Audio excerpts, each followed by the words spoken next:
In the middle of the 14th century, something invisible tore through Europe faster than any army. Entire towns vanished. Half the population died in just 6 years.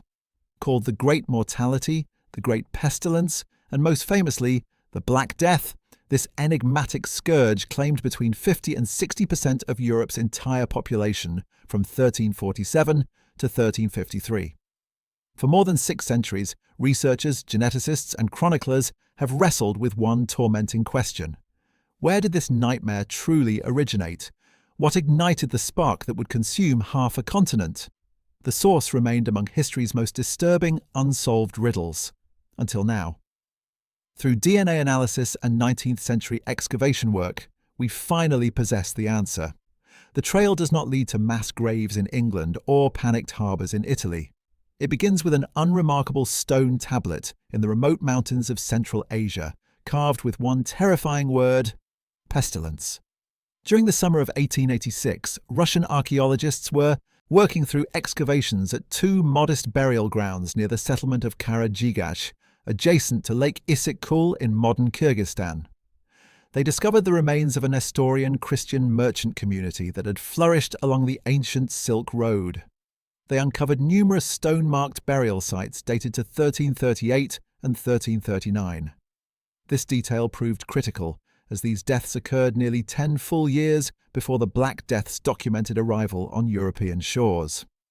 Among the grave markers was an inscription carved in ancient Syriac. This is the tomb of the believer Sanmak. He died of pestilence. That single word commanded attention. In medieval vocabulary, this represented a vague yet profoundly frightening designation for any terrifying illness capable of destroying entire populations. The original excavation team documented their discoveries and transported the skeletal material back to Russia for storage. Then the evidence was catalogued and essentially abandoned, remaining in a St. Petersburg museum for over 100 years. In recent times, medieval scholar Philip Slavin at the University of Stirling encountered these archived records during his research into the Black Death's origins. He noticed something that did not fit the established timeline.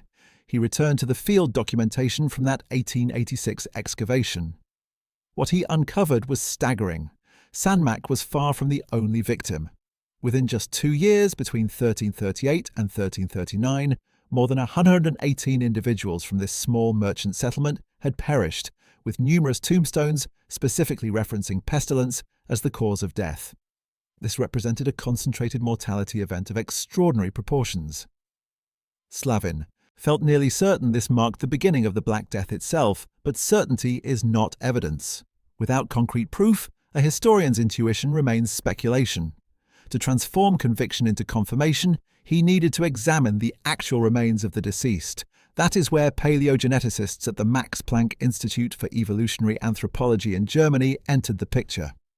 When Slavin shared his findings, their response was immediate. This could be ground zero. Their research team had already been hunting for the plague's point of origin. They had constructed an exhaustive genetic genealogy for the bacterium Yersinia pestis. By analyzing over 1,300 samples from contemporary and ancient sources spanning the entire globe, they had identified something critical. Their data demonstrated that during the early 14th century, the bacterium experienced a Big Bang event of diversification.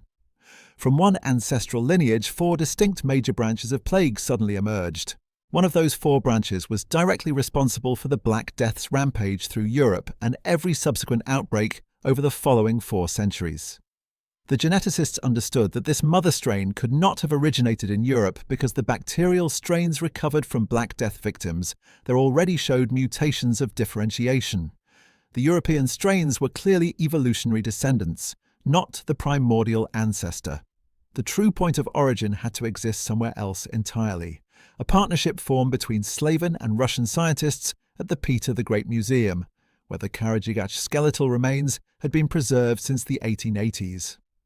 The team extracted DNA from the teeth of 7 individuals, an ideal source since dental pulp can protect traces of blood-borne pathogens across centuries. The findings were extraordinary. Within the DNA from 3 of those 7 individuals, they identified the unmistakable genetic fingerprint of Yersinia pestis. The research team had secured its smoking gun. The pestilence of 1338 was definitively the plague. What followed was even more remarkable. After sequencing the complete genome of the ancient bacterium, they positioned it within their comprehensive global family tree of plague strains. What they found wasn't just another data point. It changed the entire timeline. The match was perfect. The bacterial strain from the 1338 Kyrgyzstan victims was not merely a plague strain, it was the ancestral strain. It occupied the precise point of origin for that Big Bang diversification event. It was the mother of them all. They had located the absolute ground zero of the Black Death. With the time and location now confirmed, the question emerged naturally. How did this bacterium, existing quietly within its animal hosts, suddenly transmit into the human population with such devastating lethality? Scientists call this process zoonotic spillover. The territory surrounding Lake Issyk Kul functions as a natural plague reservoir, meaning the bacterium continuously cycles among extensive populations of wild rodents including marmots, great gerbils, and voles. The research team hypothesized that an abrupt shift in climatic conditions, potentially unusually warm and humid spring seasons, triggered local plant life to flourish dramatically. This produced a population explosion among rodent communities. Increased rodent numbers meant exponentially more fleas carrying Yersinia pestis. This dense, thriving biological system created optimal conditions for the bacterium to jump to humans, inhabiting and conducting trade in that region. A single marmot hunted for consumption or pelts could have served as the initial transmission bridge. The concluding element involved the mechanism of spread. How did this outbreak traverse over 3,500 kilometers from an isolated mountain cemetery to the crowded ports along the Black Sea coast? The burial sites themselves provided the answer. Slavin's examination revealed that many individuals interred at Kyrgyzstan were buried alongside goods from distant territories, pearls from the Indian Ocean, coins from Persia, and artifacts from throughout the Mediterranean. These were not isolated villagers. They were merchants, active participants in the interconnected commercial network of the Silk Road. Picture the scene. Their camel caravans, heavily loaded with silk and spices, moving slowly westward through mountain passes. In the dark corners of the cargo bundles, black rats nested in the warmth. And on those rats, infected fleas waited. These merchant caravans transformed into carriers of contagion, transmitting the plague from settlement to settlement in a gradual and invisible procession of death across Central Asia. Eventually, this lethal chain reaction reached the Crimean Peninsula and the besieged port city of Kaffa in 1346. Historical documentation describes the Mongol military forces catapulting plague-dead corpses over the city. Fortifications, one of the earliest documented instances of biological warfare. The Black Death then propagated rapidly from Kaffa throughout Europe via Genoese merchant vessels, transporting infected black rats and their fleas. Europe proved particularly susceptible due to overcrowded and unsanitary medieval urban centres that provided perfect habitat for rodent populations. This breakthrough transforms an overlooked cemetery in Kyrgyzstan into the epicenter of one of humanity's most catastrophic chapters. It demonstrates how a microscopic bacterium originating in the harsh wilderness of Central Asia fundamentally altered the trajectory of human civilization.